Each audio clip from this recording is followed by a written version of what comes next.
The end of JJK is finally here, but it is setting up the future of JJK with Yuji telling Nobara that he is going to become a cursed object once cursed energy is needed in the future, and he will actually become the next Sukuna, with us finding out Megumi's death and Gojo being labeled a hero and even Dabra returning and the fates of Maru and Cross. Let us review the final chapter of JJK Modulo. Wow, it hurts to say that. Be sure to leave a like on the video, helps out so much, thank you very much, and of course subscribe for a ton of consistent and quality JJK Modulo content like this. I got a massive 2-3 hour review of all of JJK Modulo as a whole coming out after this video, so subscribe so you don't miss that. But without further ado, let's just get into it. So actually, I'll talk about the video in different chunks. The first thing I'm going to talk about is probably what's the most interesting to me, and it's the Yuji aspect of it all. And basically, they're preparing for a future where what's going to happen when there's no more cursed energy. So Yuji is talking to Nobara, and he is actually getting help from both Nobara and Todo, and it's a very beautiful end to his character. I was kind of worried before this final chapter came out we weren't going to get a conclusion to Yuji's character, but this actually brings it full circle of him admitting that the aliens actually did something he couldn't do for decades alone. And with that, he says, Nobara, you know, I realize I need other people's help. Can I have your help? And it seems like he's even asked Todo, because from the way he's talking in this chapter, it does sound like he has gone through all of this with Todo, and Todo has already agreed to help out. I do wish we could have at least gotten to see Todo, even if it was a tiny one-panel flashback. I think it just would have been cool. I don't really see why he didn't do it, but I mean, hey, what can I do, right? I'm not getting AKUTAMI, and I can't really complain because this entire scene of Nobara is so amazing, and this is more than I could have asked for, because I was genuinely thinking we're never going to see Yuji again, like very likely not, or at least not him talking to other characters, and to actually not only get his character resolved and him coming to that conclusion where, you know, the whole character arc of I gotta be alone and I don't contact anybody, and him finally accepting his friends' help, right? I think it's just a good conclusion, but the overall talk with Nobara was great, and him also talking about all of them becoming cursed objects. So first of all, he does say, I'm gonna become a cursed object, and the wording of it is very interesting because it may even imply that other sorcerers will actually become cursed objects. Now, I was originally theorizing maybe it could be Nobara and Todo, but it seems like they're still trying to find out how to actually turn other people into cursed objects, and they may not be actually able to do it in time before Nobara and Todo pass. But maybe other sorcerers in this current generation, it could even be Yuka and Tsurugi, or even Maru and Cross. Probably Maru would be the best one, but people other than Yuji may also turn into cursed objects, and the reason they want to do this is for the future. They don't know if in the future cursed energy and sorcerers will be needed again, so the plan is if they turn into cursed objects, if that's ever needed, somebody can just eat them, and thus sorcerers can come back once again. Now, the beauty of all of this actually does set up a sequel to JJK where it could take place hundreds of years, like 300 years plus after Yuji is dead, and it could even go well beyond that, where humanity's like at an apocalyptic stage, or Earth's at the end, you know, maybe a new threat comes and they have to eat these cursed objects that were made hundreds of years ago just in case the world needed sorcerers again. And we could actually get a sequel to JJK where Yuji is the next Sukuna. As awesome as that sounds, I'm serious, it genuinely does set it up for that. Now, of course, it doesn't mean there'll be a JJK part 2, like this very well could just be the full end of a JJK franchise. Maybe we'll even get a prequel manga of the Heian era. I actually prefer we get that before anything else, but all I'm saying is this well and truly leaves it open if Gege ever wants to do a Jujutsu Kaisen sequel. Like, it could be 1 year from now, it could even be 10 years from now. If he ever wants to do it, he has perfectly set it up right here with this page of Yuji turning into a cursed object and literally saying they may need it in the future, they may need sorcerers again. So all I'm saying is a sequel to JJK where Yuji is the next Sukuna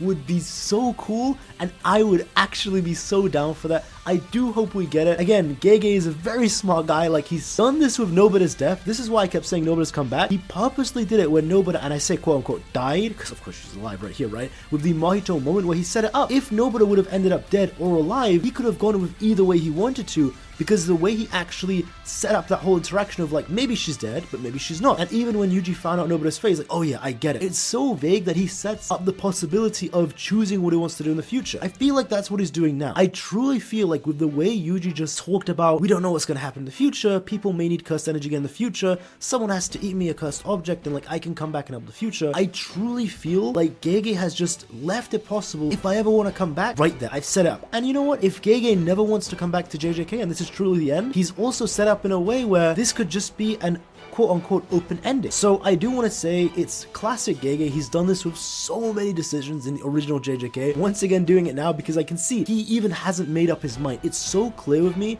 with what was going on with Yuji's end. He doesn't even know if he'll ever want to do JJK in the future, but it's not like a no or a yes. He seems like if I do decide I want to do it, at least I've set up a possible future here. So honestly, I'm very looking forward to that. And of course, we have the conclusion of the Kalyans as well. I'll keep this short because there's not much to talk about, but I thought, you know, actually this was way better than I thought. I truly was very worried they were just going to kill the Kalyans, and I get why, like, because of the future generations and their children, the Kalyans will attack them, but that's still their religion. That's still their gods and stuff, you know? So I thought if they went full sacrilegious and started killing the gods they worship and went against thousands of years of their own history and own religion, I personally would have thought, like, that wouldn't have made sense. Like, people really can be, and I try to say this in a nice way, but let's just say hypnotized, maybe that's not even a good word, like, tantalized? Is that a good word? I hope I'm using the right definition of it. People really like religion. I just think, like, when you have such religion fanatics like in the Lumilian tribe, it just wouldn't make sense in character. Like, if this was real life, people wouldn't really just suddenly turn on their religion and start like killing their own gods just like within a split second. Like, people's beliefs and ideals wouldn't change like that. So I do like it went a more realistic route where they aren't just gonna start like, oh yeah, let's change our mind, kill the people and gods you've been worshipping for thousands of years. I'm very glad it was realistic, the approach. And the whole thing with Maki, her daughter, or I guess you say it's Tsurugi, and Yuka's own mother, it was nice that she referred to your father as well and that person. I do wonder who that person is, because originally in the original text we thought it may have been Iori, but now it sounds like that person, whoever she's talking about, the mother,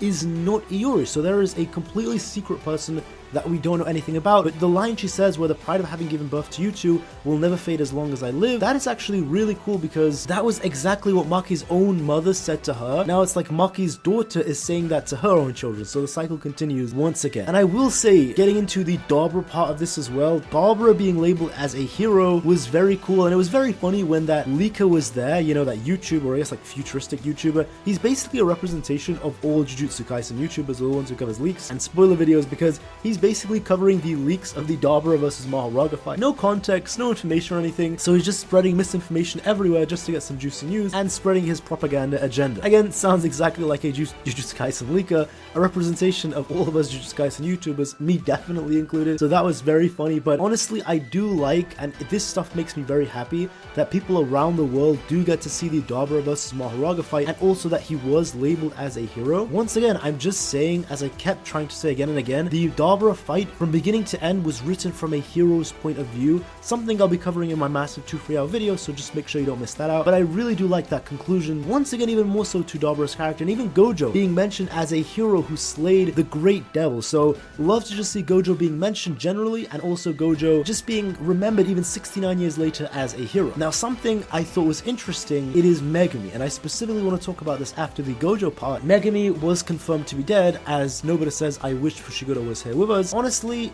I'm just glad he was mentioned. I was terrified Modulo was about to end and nobody even name dropped him once. It was nice he was at least mentioned, but it is pretty sad that he is dead. I guess it makes sense, like not everyone's gonna live until 80. Look at Yuta and Maki, they died in their 70s, right? So Megumi may just have died in the same time as Yuta and Maki, but it really is just a shame that so many characters had such an influence on the sequel of JJK. Nobara, Todo was mentioned multiple times, like so many times Todo was mentioned. Yuji was very prevalent as well. Yuta and Maki, it's literally their children, and they got so many flashbacks in Yuta's ring, genuinely being the key to solving all of this, and Rika being so involved. So it's just a shame that out of all the main characters, even Panda was so heavily involved, Megumi just wasn't important at the end. There was nothing about him. Even Hana's funeral was important. There was nothing left behind by Megumi, no descendants, nothing. I mean, it would have at least been interesting had there could have even been a flashback where maybe Megumi was training Yuko of the 10 Shadows before Megumi had passed in his 70s or something. They could have gone so many different routes with it, honestly, like, but just nothing being there of Megumi, and Nobara being such an important character, Yuji being the most important character, Yuta and Maki, Panda, like everyone. It's just sad, honestly, is all I can say. And Megumi just always getting that treatment from Gege. I guess some things truly never change, right? But I do like the final lines of, you know, the happy ending here. I mean, this is something I've been saying since chapter 1, and I kept trying to say, everyone's gonna live and we're gonna get a happy ending. That's just classic Gege. But I mean, still, it was a beautiful message at the end with a lot of hiccups and some flaws in the overall writing, but I cannot deny that the overall message was beautiful of JJK Modulo, and I I do think it was a good story, but hey, that's all being said for my review. And the final thing I want to talk about, Dabra returning back to Earth. So in the actual Japanese, here you can see on the TCP it says Wham, but it actually says something along the lines of like Tonk